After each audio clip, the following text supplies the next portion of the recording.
The cargo bay of the Express smelled like engine grease and old metal. Liked it that way. He had worked on this ship for 5 years now, and he knew every pipe, every wire, and every loose bolt. The ship was old, ugly, and slow, but it was home. Wiped sweat from his forehead and looked at the broken cooling unit in front of him. The damn thing had stopped working again. Third time this month. He grabbed his wrench and started working. Did you hear? His friend Bay ran into the cargo bay. Was shorter than, with messy hair and eyes that always looked worried about something. Right now, those eyes were very wide. Hear what? Did not look up from his work. We are picking up a passenger, a special one. So what? We pick up passengers sometimes. No, no, no, you don't understand. Grabs arm. Captain said this passenger is a diplomat, very important, we have to be careful. Finally looked at his friend. Careful how? No swearing, no rude comments, no, being yourself. Frowned. What is wrong with being myself? Stared at him like he had asked a very stupid question. Last month you told that rich businessman his face looked like a sad potato. It did look like a sad potato. He almost got us banned from 3 space stations. Shrugged and went back to his work. I just say what I see. If people don't like truth, that is their problem. Put his hands on his face and made a long, painful sound. Just stay in the cargo bay, please. Don't meet the passenger. Don't talk to the passenger. Don't even look at the passenger. Fine, fine, waved his hand. I will stay here with my broken cooling unit, happy. Nodded quickly and ran off, shook his head. His friend worried too much. What was the worst that could happen? The ship slowed down as they reached the small station. Felt the familiar shake of the docking process. He kept working on the cooling unit, not caring about the important passenger. Diplomats were all the same anyway. Boring people in fancy clothes who talked too much and said nothing. 30 minutes passed. Finally fixed the cooling unit. He smiled at his work and stood up, stretching his back. He was hungry now. Time to go to the kitchen. He walked through the corridor, thinking about what food they had left. Maybe some rice. Maybe some of that dried meat hated. His boots made heavy sounds on the metal floor. Then he turned a corner. And he stopped breathing. A woman stood in the middle of the corridor, but calling her just a woman felt wrong. She was tall, almost as tall as. Her skin was pale blue, like the sky before sunset on Earth. Her hair was silver and fell down her back like water. She wore simple gray robes, but they could not hide the perfect shape of her body. She was looking at something on a small screen in her hand. She had not noticed yet. His brain stopped working. He had seen alien species before, many times. The galaxy was full of different beings, but he had never seen anyone like this. Every part of her was beautiful in a way that hurt his eyes. And then she turned slightly and saw her from behind. His mouth opened before his brain could stop it. "What the hell?" he said, much louder than he meant to. "That is the most gorgeous ass in the galaxy." The woman froze. "Oh no." She turned around slowly. Her eyes were gold like 2 small suns. They looked right at. The corridor was very quiet. Could hear his own heart beating. He was going to die. This alien woman was going to kill him and was going to say, "I told you so," at his funeral. But she did not attack him. Instead, her head tilted to the side.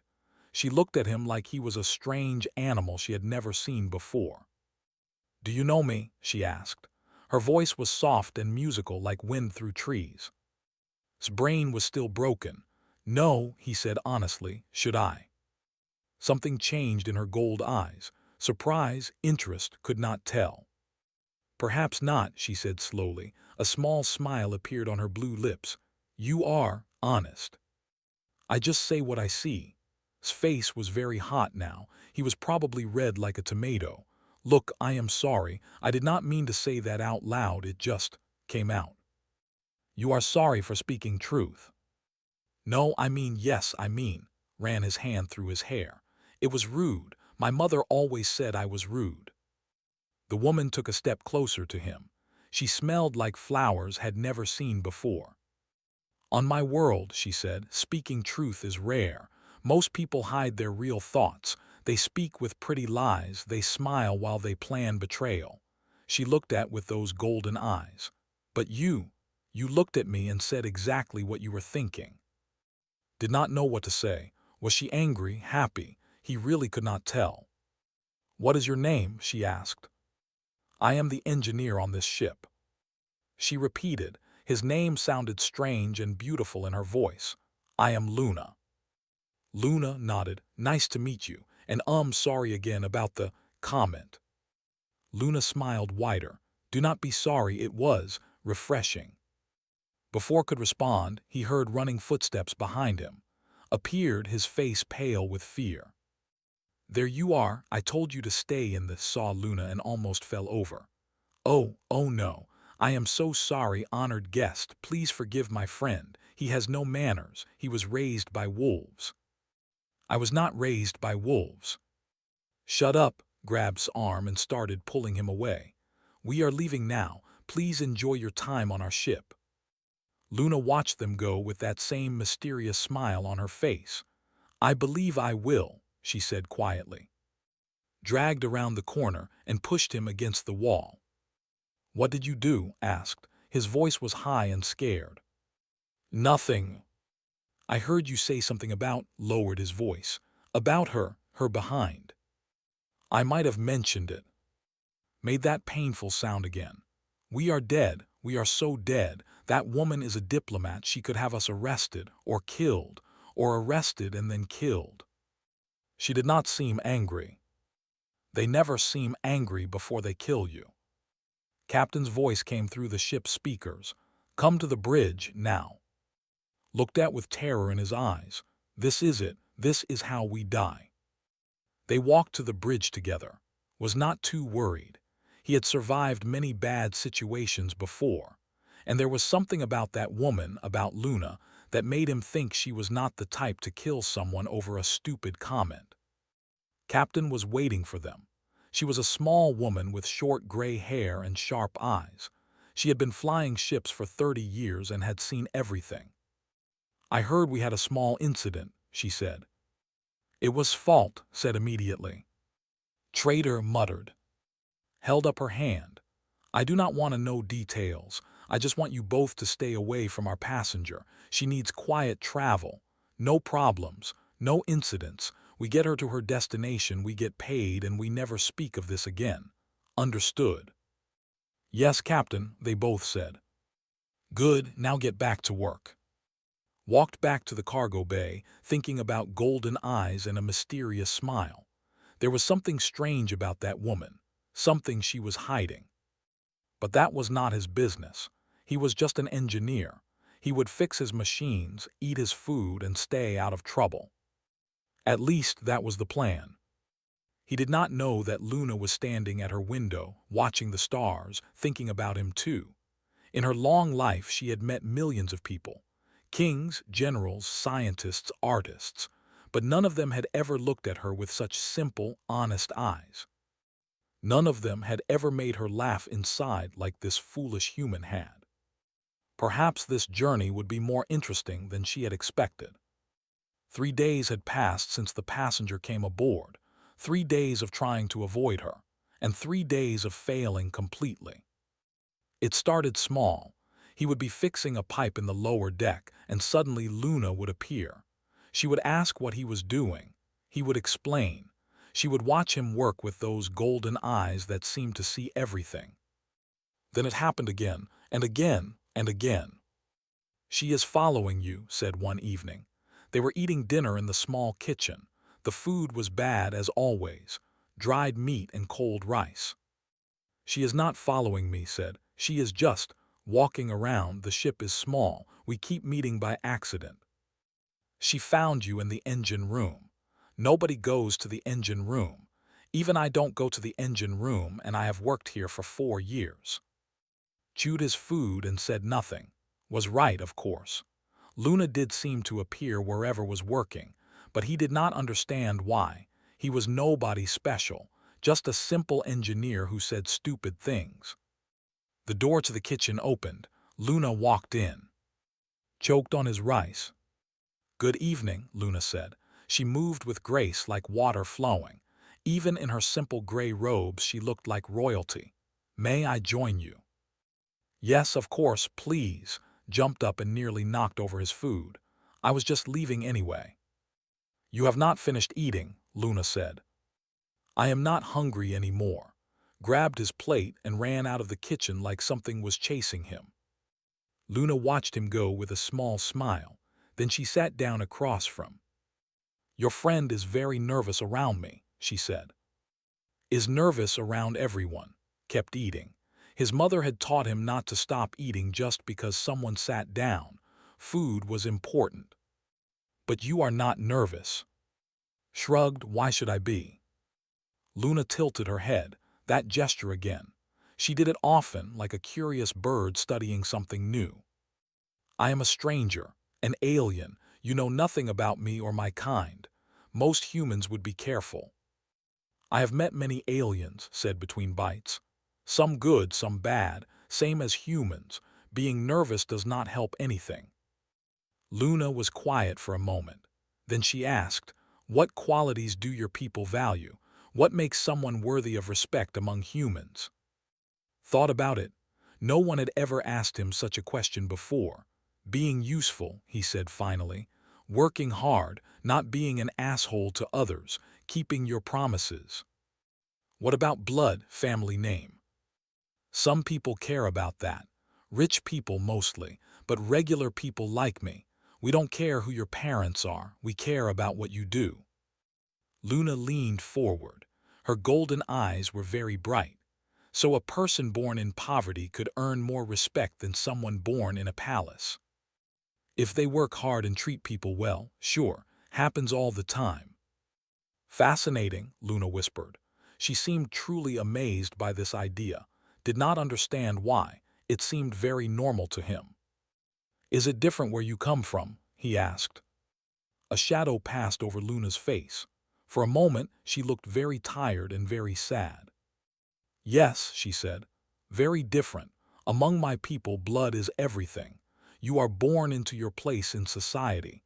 You cannot rise higher than your family. You cannot escape the expectations of your ancestors." "That sounds terrible." Luna laughed softly.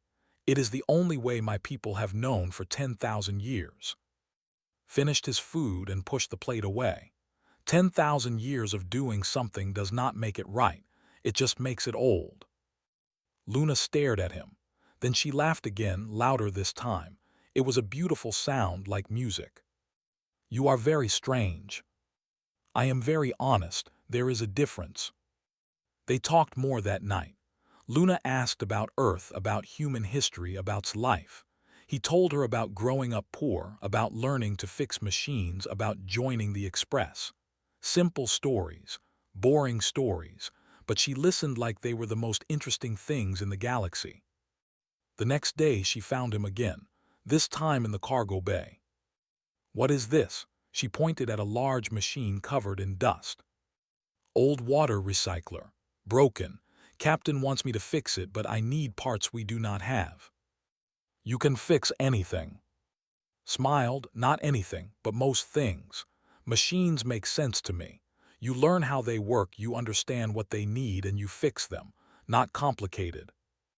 "I wish people were the same," Luna said quietly. Looked at her. "People are more complicated, but not that different. Most people just want to be safe and happy. They want someone to care about them. When things go wrong, it is usually because they are scared or hurt." Luna's gold eyes were soft. "You understand a lot for someone so young." "I am 28, that is not young. I am over 300 years old." Blinked. "Oh." Luna smiled at his expression. "My species lives a long time, but in 300 years I have rarely met someone who sees the world as clearly as you do." That evening they ate dinner together again. This time in the small observation room where you could see the stars. Had refused to join them. He said he had important things to do, but knew He was just hiding in his room. "Tell me about this painting," Luna said. She was looking at a small picture on the wall. It showed mountains and water, painted in traditional Korean style. "My grandmother made it," said. "She was an artist, not famous but good. She gave it to me before she died."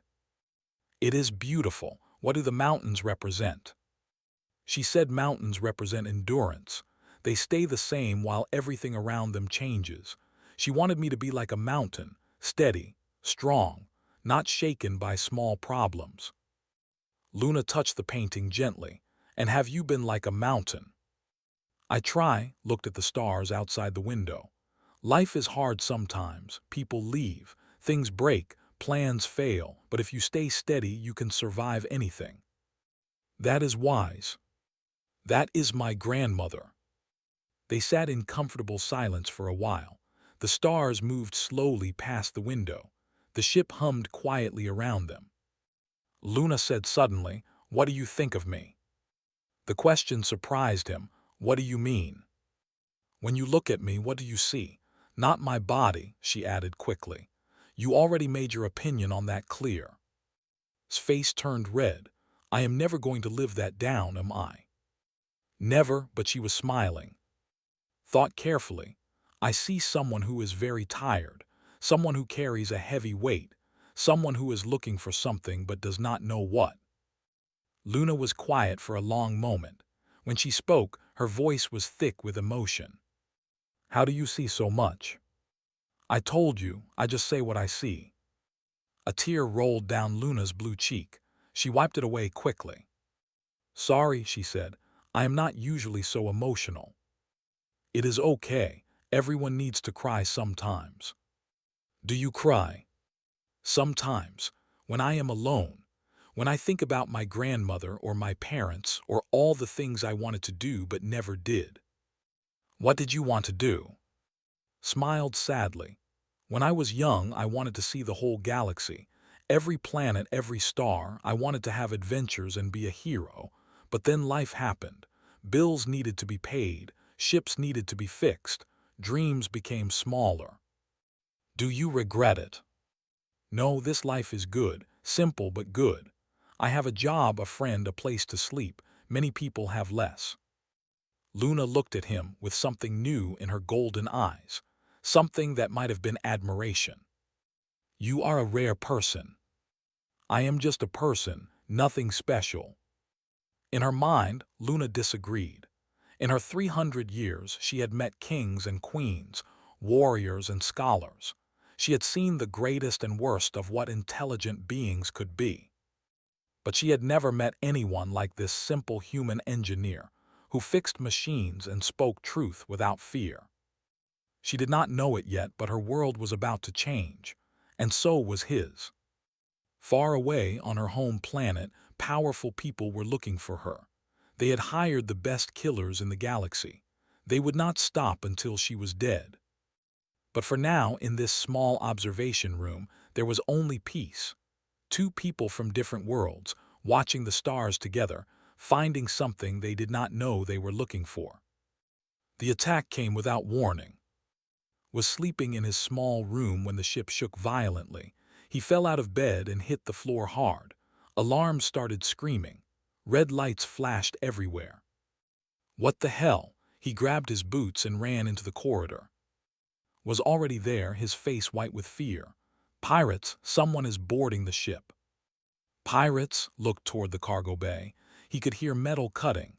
Someone was breaking through their door. "Get to the bridge, help the captain." "What about you?" "I will slow them down, go." Hesitated, then ran, moved toward the cargo bay. His heart was beating fast, but his hands were steady. He had been in bad situations before. He knew how to stay calm. The cargo bay door was glowing red. Someone was cutting through it with a plasma torch. Looked around for a weapon. There was nothing, just tools and broken machines. Then he saw his welding torch. Heavy, dangerous, and very hot, it would have to do. The door exploded inward. 3 figures stepped through the smoke. They were tall and blue-skinned, like Luna, but their faces were hard and cold. They wore black armor and carried weapons that glowed with deadly energy. Knew immediately, these were not regular pirates, these were killers. The leader looked at and laughed. A human, one human with a welding torch. This is what protects the Empress. Empress? What was he talking about? Move aside, little creature, the leader said. We are not here for you. Give us the woman and you can live. What woman? Do not play stupid. We tracked her to this ship.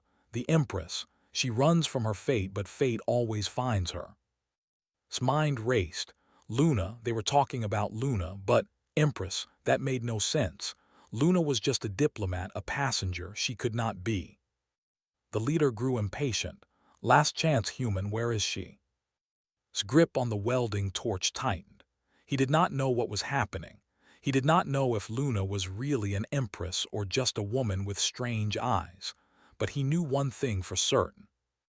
I don't give a damn who she is, he said. You don't kill passengers on my ship. The killers stared at him. Then they laughed. Brave but stupid, the leader said. Kill him. The first killer moved fast, but moved faster.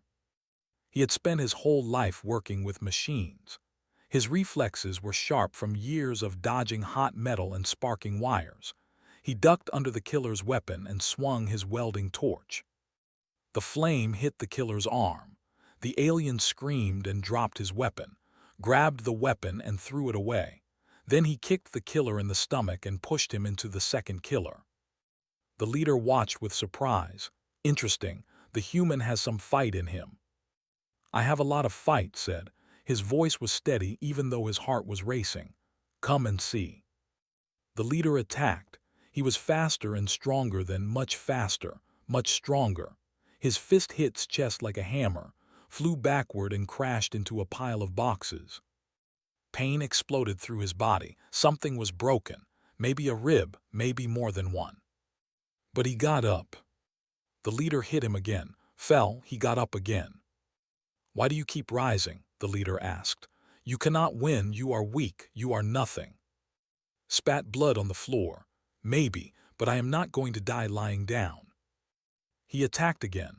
The welding torch swung at the leader's face. The leader dodged, but not completely. The flame burned his cheek. He roared in anger and grabbed by the throat. Enough games. Tell me where she is or I will break your neck. Luna's voice. She was standing at the entrance to the cargo bay. She had changed. She was no longer wearing simple gray robes. She wore white and gold armor that glowed with inner light. Her silver hair floated around her like a cloud. Her golden eyes burned like stars. She looked like a goddess. Release him, she said. Her voice was cold and powerful. It is me you want. The leader smiled. Empress, finally. I was beginning to think you would hide forever.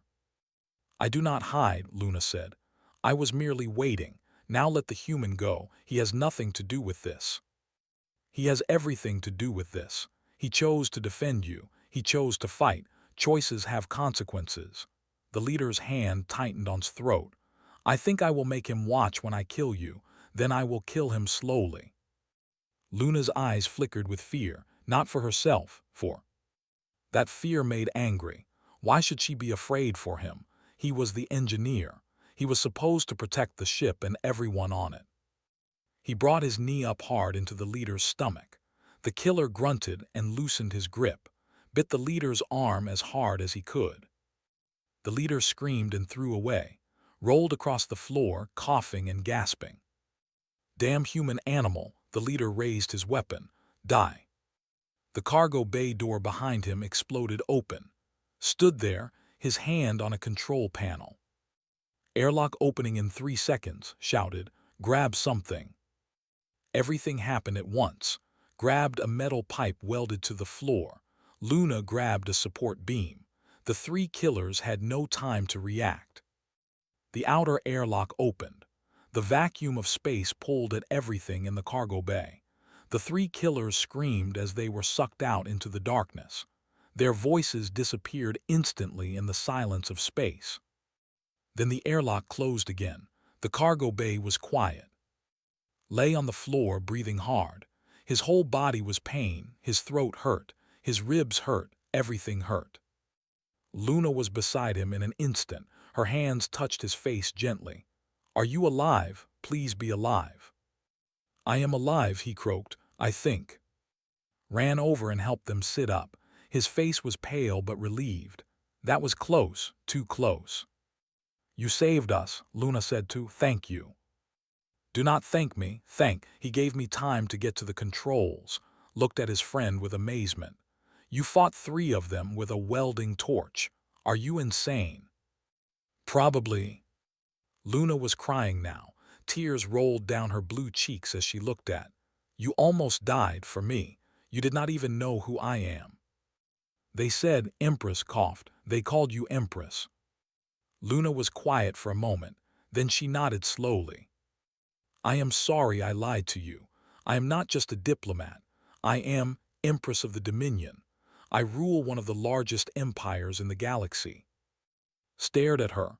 His brain was having trouble processing this information. Maybe he had hit his head too hard. "You are joking." "I am not." "You are an empress, a real empress." "Yes." "And you have been eating our terrible food and sleeping in our tiny guest room."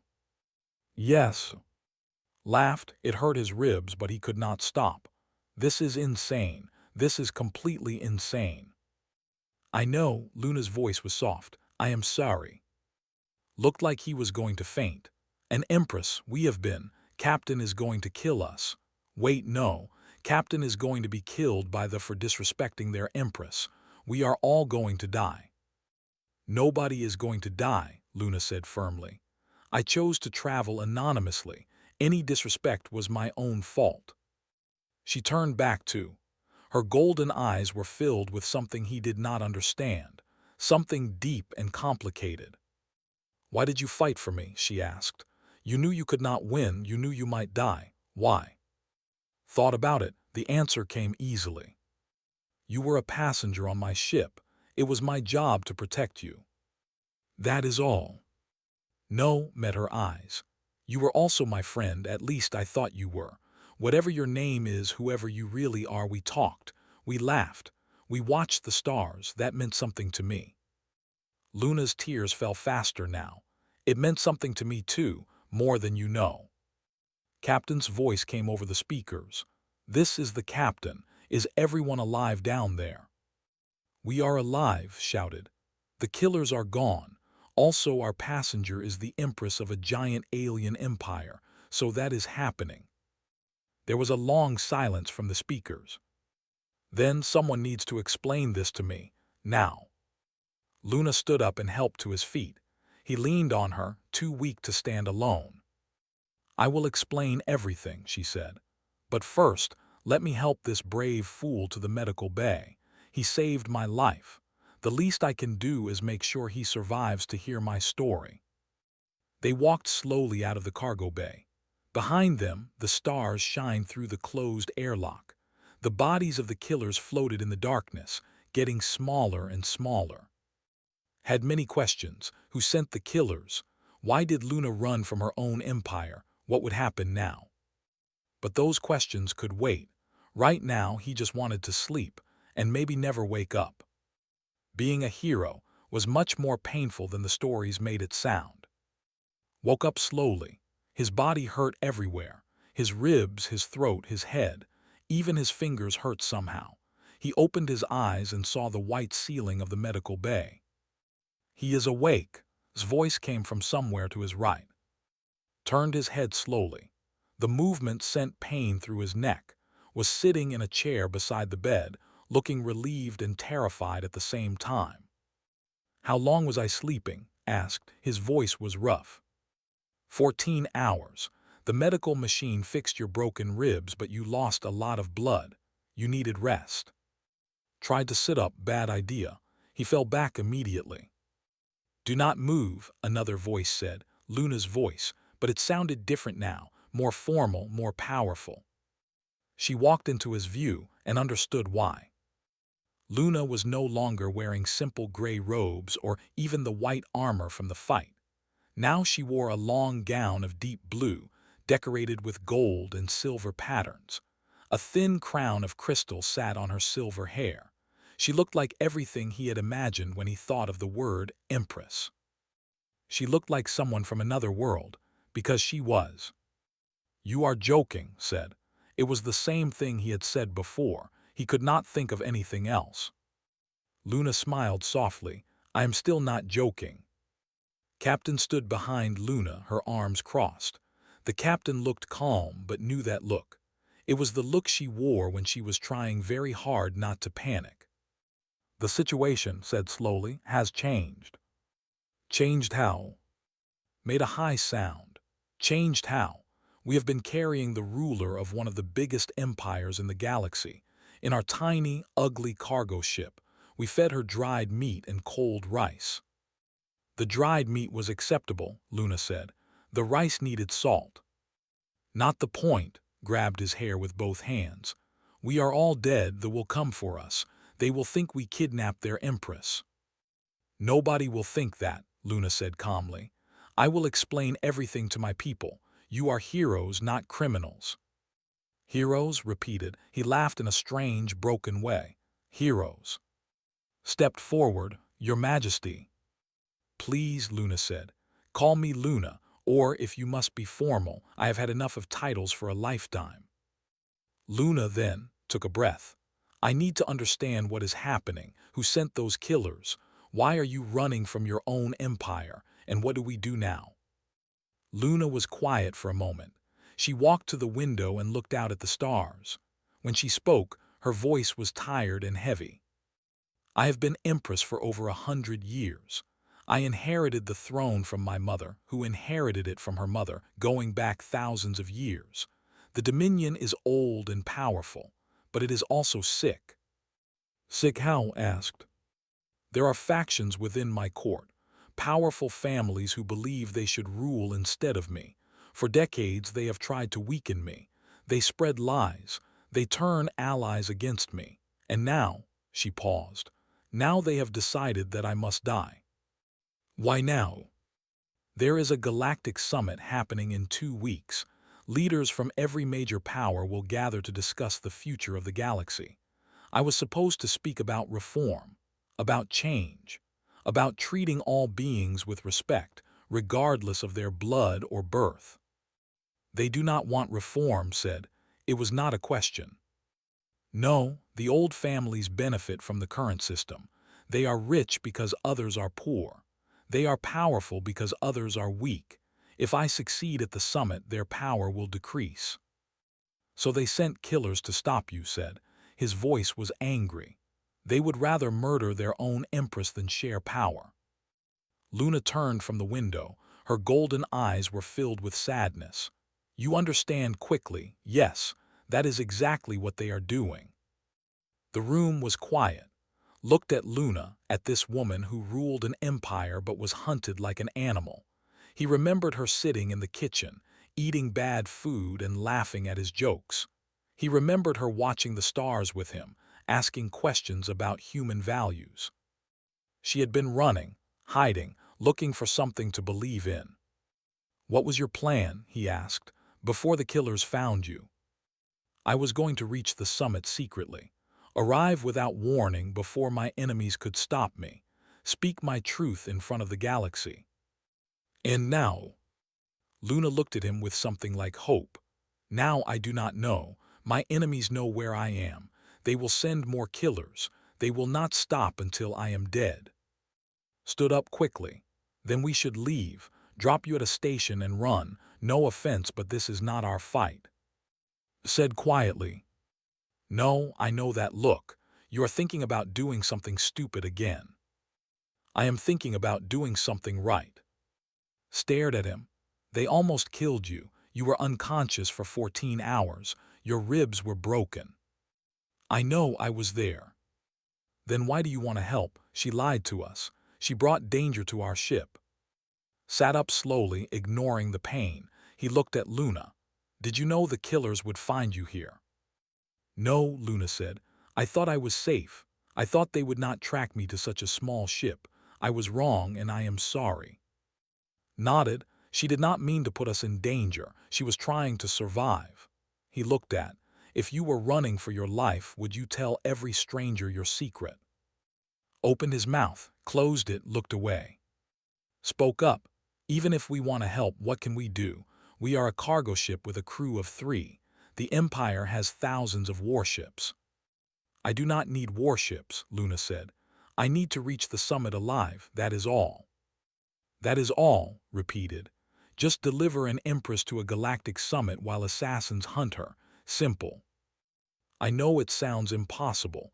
I am not asking you to do this. I am asking if you would be willing to try. The room was quiet again. Everyone looked at each other. Was the first to speak. I will help. I started. I will help, repeated. Not because she is an empress, not because it is the right thing to do, but because she is my friend, and I do not abandon friends. Luna's eyes filled with tears. Besides, he added with a small smile, someone needs to make sure she eats food with enough salt. Luna laughed through her tears. It was a beautiful sound, even in this terrible situation. Groaned loudly. I hate you so much. He paused, but, fine, I will help too. Someone needs to keep you alive, and clearly you cannot do it yourself. They both looked at. The captain was quiet, her face unreadable. Captain asked. Sighed. It was a very long sigh. 20 years ago, I was a young pilot with dreams of adventure. I wanted to explore the galaxy, meet new species, do important things. She shook her head. Then I got old. The dreams went away. I became careful, safe, boring. You are not boring, Luna said. I run a cargo ship. I deliver boxes. That is the definition of boring. Looked at Luna. But this is not boring.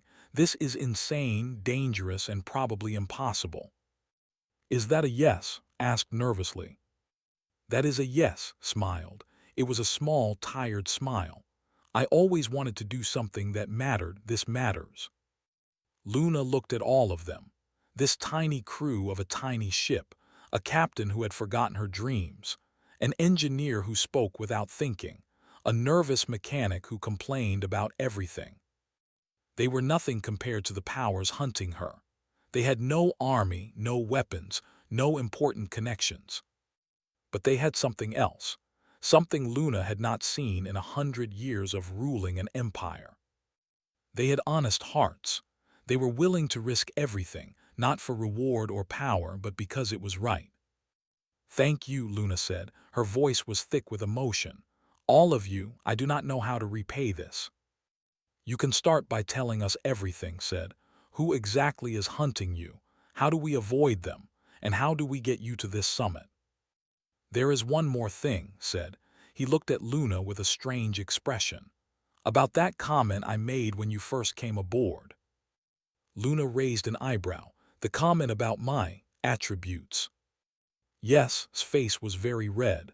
Now that I know you are an empress, is that comment considered some kind of crime? Am I going to be executed? Everyone stared at him. Then Luna started laughing, real, genuine laughter that filled the medical bay. No, she said when she could speak again, you are not going to be executed.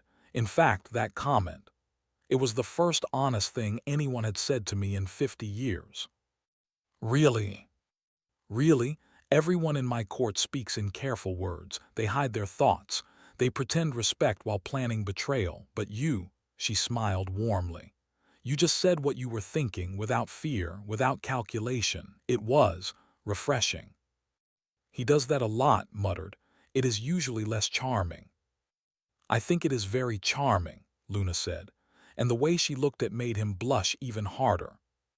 Clapped her hands. Enough romance. We have work to do. Luna, tell us everything. If we are going to do the impossible, we need to know exactly what we are facing. Luna nodded. She sat down beside's bed and began to talk.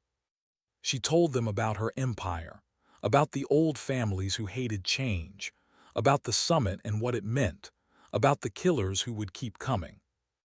Outside the window, the stars kept moving. The galaxy kept turning. And somewhere in that vast darkness, powerful forces were looking for them. Forces that would stop at nothing to kill an empress. But for the first time in a long time, Luna felt something she had almost forgotten. Hope. The Galactic Summit was held on a massive space station called the Unity. It floated in neutral space, belonging to no empire. For 2 weeks every 5 years, leaders from across the galaxy gathered here to talk, argue, and pretend to be civilized. The Express arrived at the station surrounded by 4 warships. These were not enemy ships. They were loyal forces, sent by Luna's supporters to protect her. Somehow, word had spread that the Empress was alive and coming. Stood at the window, watching the warships fly beside them. Each one was 10 times bigger than the Express. Each one could destroy their little cargo ship with a single shot. "I feel very small right now," said standing beside him. "We are very small," replied, "but we got her here, that is what matters." In the days since leaving the cargo bay, Luna had explained everything. The enemy faction was led by a man named High Lord, a powerful noble who believed he should be emperor. He had tried to kill Luna many times before. He would try again at the summit. But now Luna had witnesses. Now she had allies. Now she could fight back. The Express docked at the station. Luna walked off the ship first, dressed in her full Empress regalia. She looked like a goddess of starlight. Behind her walked, and they wore their cleanest clothes, which were still not very clean. "We look ridiculous," whispered, "like servants pretending to be important." "We are not pretending," said. "We are important. We saved the Empress. That makes us important." Guards formed lines on either side of them. Alien officials watched with curious eyes. News reporters from 100 species pointed their devices at Luna. And then stepping through the crowd came High Lord. He was tall even for his skin was dark blue, almost black. His eyes were not gold like Luna's, but silver, cold as ice. He wore armor decorated with the symbols of his noble house. "Empress," he said loudly. His voice echoed in the docking bay. "What a surprise! We thought you were dead." "Disappointed?" Luna asked calmly. "Concerned. When the Empress goes missing, it creates instability. When someone sends assassins to kill the Empress, it also creates instability. Would you know anything about that?" The crowd gasped. His face showed nothing. "A serious accusation," he said. "Do you have proof?" "I have witnesses. These humans protected me when your killers attacked. They fought and nearly died for me." Looked at in. His silver eyes were full of contempt.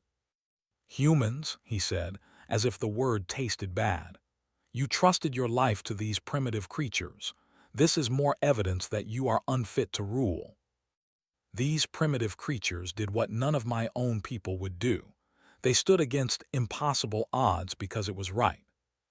They stood because they are stupid. They do not understand power. Felt anger rising in his chest. He stayed quiet. Luna had told him to stay quiet no matter what happened. Smiled coldly. "Tomorrow, at the summit, I will make my case to the Galactic Council. The Empire needs a strong leader, not a weak empress who hides with cargo haulers." "We will see what the council decides," Luna said. Bowed mockingly and walked away. His supporters followed him like shadows. Luna's hands were shaking, saw it. He stepped closer to her. "That was hard," he said quietly. "Yes," Luna took a breath. "He is very good at making me doubt myself." "Do not doubt. You are here. You survived. Tomorrow you will speak and everyone will hear the truth." Luna smiled weakly. "I hope it is enough." The next day, the summit hall was filled with beings from every corner of the galaxy. Thousands of species sat in rings around a central stage. The most powerful leaders in existence were here. And so was, sitting in the human observer section, wearing borrowed clothes that did not fit properly. "I should not be here," he whispered too. "None of us should be here, but here we are." Luna stood at the center of the stage. She looked small against the vastness of the hall. but when she spoke, her voice filled every corner. She talked about the future, about unity, about treating all beings with respect, regardless of blood or species. She talked about change, about hope, about a better galaxy for everyone. When she finished, the hall was silent. Then slowly applause began, not from everyone but from many. Then stood up. "Beautiful words," he said loudly. "But just words. The Empress speaks of respect for all species, yet she relied on humans to save her. Humans, the weakest, youngest species in the galaxy." "Weakness is not about species," Luna said. "It is about character." "Really? Then prove it," smiled his cold smile. "I challenge your human defender to combat, a formal challenge witnessed by the Council. If he wins, I will accept your leadership. If he loses, you will resign." The hall exploded with noise. Everyone was talking at once. Felt his heart stop. "He cannot do that," shouted. "Can he do that?" "Under old law, yes," Luna said. Her face was pale. "A challenge of worth. If I refuse, I look weak. If I accept." She looked at with fear in her eyes. "I will do it," said. "No," Luna grabbed his arm. "You will die. Warriors train their whole lives. You are an engineer." "I know," stood up. "But you said it yourself. Weakness is about character, not species. Let me prove it." Luna stared at him. Tears filled her golden eyes. Why would you do this?" "Because someone has to, and because," he smiled, "because you made me believe that one person can make a difference." Before Luna could stop him, walked down to the central stage. The hall grew quiet. Every eye watched the small human walk toward High Lord. "I accept your challenge," you said. Laughed, "A fool until the end. Very well, let it be witnessed. Tomorrow at sunrise we fight to the death." That night could not sleep. He sat in his small room on the station, looking at his grandmother's painting. Luna came to him at midnight. She said nothing. She just sat beside him. "I am scared," admitted. "I know I said I would fight, but I am terrified." "You can still refuse. I will find another way." "No, this is the right thing. If I win, you win. The galaxy wins. That is worth dying for." Luna put her hand on his. "How do you do it? How do you find courage when everything seems impossible?" Looked at the painting, the mountains and water, his grandmother's gift. "My grandmother used to say that mountains do not worry about storms. They stand firm and the storms pass. I try to be like that. Not brave, just steady." "That is bravery. That is exactly what bravery is." They sat together in silence until dawn. The combat arena was a circle of white stone. Thousands watched from the seats above. Luna sat in the royal box, her face like a mask. Entered first. He wore combat armor and carried a long blade that glowed with energy. He moved like a predator, confident and deadly. Entered second. He wore simple clothes. His only weapon was a knife had given him. "Last chance to surrender, human," said.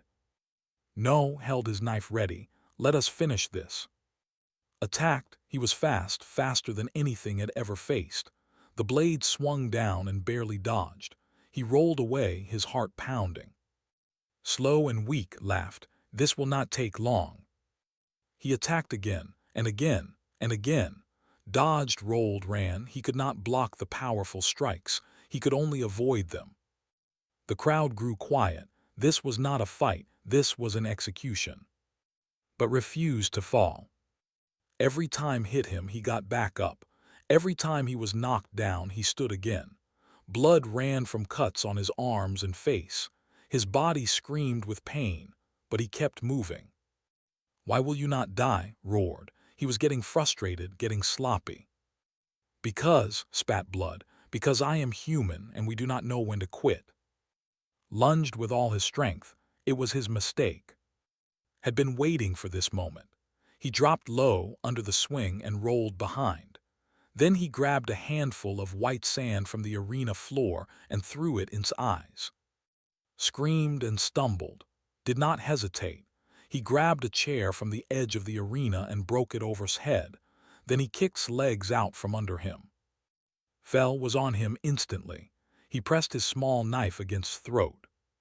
Yield said, his voice was steady. You cheated.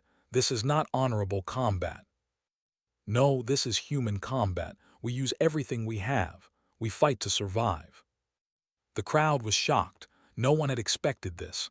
A human beating a warrior lord. Struggled but pressed the knife harder. A thin line of purple blood appeared. Yield repeated, or die, your choice. A long moment passed, then closed his eyes. I yield. The arena exploded with noise. Some cheered, some shouted in anger but did not hear any of it. He stood up slowly, dropped the knife and looked at Luna. She was crying, tears ran down her blue cheeks, but she was smiling too. He did it, whispered in shock. He actually did it. Luna stood from her throne. Her voice echoed through the arena. The challenge is complete. High Lord has yielded. Let this be witnessed by all. The Empire stands with its Empress. Supporters tried to protest, but it was too late. The old law was clear, had lost. Luna had won. Stumbled as the pain finally caught up with him. Luna was there instantly, holding him up. You fool, she whispered. You wonderful, impossible fool. Did I do okay? Asked. His vision was getting dark. You did more than okay. You saved everything. Smiled weakly. Good, now I am going to pass out. And he did. He was smiling the whole time.